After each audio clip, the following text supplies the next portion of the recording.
Doğduğun Ev Kaderindir dizisi yeni bölümünde neler olacak? Mehdi bebeğini Zeynep'ten alabilecek mi? Zeynep Barış ile mutlu olabilecek mi? Zeynep ile Nermin'in hayatı tehlikede mi? Özlem Zeynep ile Barış'ın evliliğine engel olabilecek mi? Hepsinin cevabını ve gelecek bölümlerdeki ayrıntıları da kaçırmamak için bu videoyu sonuna kadar dikkatle izlemenizi tavsiye ederim. Öncelikle dizimizin final yapmasını istemiyorsanız ve ayrıca Zeynep'in artık mutlu olmasını istiyorsanız da beğeni tuşuna basalım ve kaç kişi aynı fikirdeyiz görmüş olalım. Dizimizin yeni bölümünde Veysi ve Ekrem engel olmaz ise Barış ve Zeynep sonunda evlenecek. İlk zamanlar Barış ve Zeynep arasındaki bu evlilik harika bir şekilde ilerleyecek. Zeynep kendi hayalleri içerisinde yaşayacak. Barış annesinden göremediği ilgi ve merhameti Zeynep'te görecek. Bu yüzden ikisi de asla birbirlerini terk etmeyeceklerine dair söz verecekler. Barış bu süre içerisinde Zeynep'ten bir çocuğun olmasını isteyecek. Ama bu isteğini Zeynep'e nasıl açıklayacağını bilemeyecek. Çünkü Barış Zeynep'in kendisini yanlış anlayacağından korkacak. Bu yüzden Barış bir süreliğine daha bu isteğini Zeynep'ten saklayacak. Daha sonrasında Barış bu acıya dayanamaz hale gelecek. Sonunda Barış bir karar verip Zeynep'ten bir çocuk istediğini ona söyleyecek. Zeynep ise Barış'ın bu isteği karşısında ne yapacağına karar veremeyecek. Onun için Zeynep Barış'tan biraz zaman isteyecek. Barış ise Zeynep'i anlayışla karşılayıp ona düşünmesi için vakit tanıyacak. Zeynep bu süre içerisinde Barış'a ne cevap vereceğine bir türlü karar veremeyecek. Çünkü Zeynep'teki bu suçluluk duygusu onun geri adım atmasına neden olacak. Diğer yandan da Barış'ın bu isteğini yerine getirmeyi çok isteyecek. Çünkü Barış'ın da baba olmasını isteyecek. Zeynep büyük bir ikilemin içine girmiş olsa da sonunda kararını verecek. Zeynep'in bu kararı ilk zamanlar hayır olacak. Hatta Zeynep Barış'a Mehdi'nin bebeğini evlat edinmelerini tavsiye edecek. Barış ise Zeynep'in bu sözlerini duyduğunda çok sinirlenecek. Bunun sonucunda da Barış evi terk edecek. Ama sonrasında yüreğinde Zeynep'in eksikliğini hisseden Barış yeniden eve dönecek. Zeynep Barış'ın kendisine kızması üzerine onun bu teklifini kabul etmek zorunda kalacak.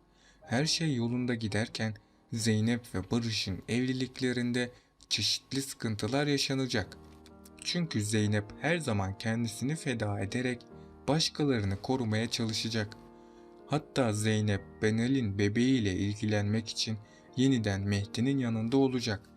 Barış ise Zeynep'in Mehdi ile görüştüğünü öğrenince çok sinirlenecek. Barış Zeynep'e Mehdi ile görüşmemesi gerektiğini söyleyecek. Ama Zeynep Barış'ı dinlemeyip Mehdi ile görüşmeye devam edecek. Daha sonrasında Mehdi'nin düşmanları Zeynep'e zarar vermeye çalışacak. Barış bu durum karşısında ne yapacağını bilemeyecek. Son bölümde Barış'ın ablası Özlem bu evliliği onaylamadığı için evden ayrıldı ve çocuklarının yanına gitti. Özlem'in tekrar döneceği düşünülse de bir daha asla geri dönmeyecek.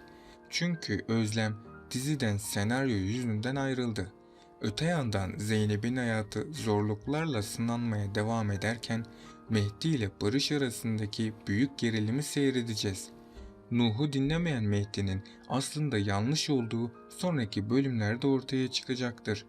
Çünkü Mehdi babasının katilinin Cengiz olduğunu öğrenecek. Bundan sonra Mehdi'nin zengin hayatı da sona erecek. Barış ve Mehdi arasında güç savaşı başlayacak. Her ikisi de Zeynep'i bırakmak istemeyecek. Büyük ihtimal ile Zeynep Mehdi ile görüşmeye devam etmesine rağmen ona bir şans vermeyecek. Zeynep tam tersine Barış'ın yanında yer almaya başlayacak. Barış da Zeynep'i sevdiği için onu asla yalnız bırakmayacak. Bu yüzden Barış Zeynep'in kendisiyle ilgilenmesi için kendisini hasta edecek ve Zeynep'in ilgisini çekmek için her şeyi deneyecek. Ama Zeynep'in bu davranışları bu şekilde devam ederse Barış'ı kaybedecek. Çünkü Barış bu ilişki için çok çaba sarf etti. Ama Zeynep her defasında kendisini Barış'tan uzak tuttu. Barış ve Zeynep bu sorunu çözerse hayatlarına yeni bir başlangıç yapacak. Bunun sonucunda da Zeynep ve Barış evlenebilecek. Ayrıca Zeynep hissettiği suçluluk duygusunu azaltamazsa bu onun sonu olacak. Çünkü Zeynep her defasında Sakine'nin gözyaşlarına inanacak. Ama sonrasında Zeynep yaptığı hatanın farkına varacak ve Sakine'nin kendisini üzgün göstermesini umursamayacak. Böylece Zeynep Nermin Hanım'la birlikte mutlu olacak ve Nermin Hanım ile Zeynep hayatlarına devam edecek. Peki sizce Özlem Barış ile Zeynep'i ayırmayı başarabilecek mi? Düşüncelerinizi yorumlar kısmında bekliyorum. Artık Mehdi hiç kimseye iyi davranmayacak. Özellikle Mehdi Barış'a karşı büyük bir savaş başlatacak. Artık Mehdi Barış kadar güç sahibi olduğu için onu Zeynep'ten uzaklaştırmak isteyecek. Ve her zaman Mehdi Barış'ın işleri önündeki büyük engellerden birisi olacak. Büyük ihtimal ile Barış Zeynep ile aşk hayatı yaşamaya başlayacak. Zeynep de Barış'ın kendisiyle evleneceğini ümit edecek. Ama bu birliktelik ikisinin de sonunun gelmesine neden olacak. Çünkü Barış Zeynep'i daha sonrasında aldatacak. Savaş Zeynep'i bu konuda uyaracak olsa da kimse onu dinlemeyecek. Bu da Zeynep'in yapmış olduğu en büyük hatalardan birisi olacak. Zeynep'te büyük bir travmanın yaşanmasına neden olacak. Barış da Zeynep'i kandırdığı için iflasa doğru sürüklenecek. Zeynep aldatıldığı için yeniden Mehdi'ye dönecek.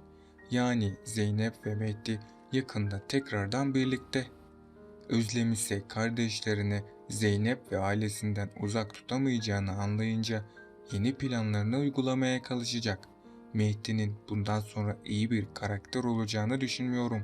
Çünkü kitapta yazılanlara göre Mehdi Zeynep yüzünden kötü birisi ve bundan dolayı da Mehdi'nin daha da pis işlere bulaşacağını ve Zeynep'in beladan kurtulamayacağını düşünmekteyim.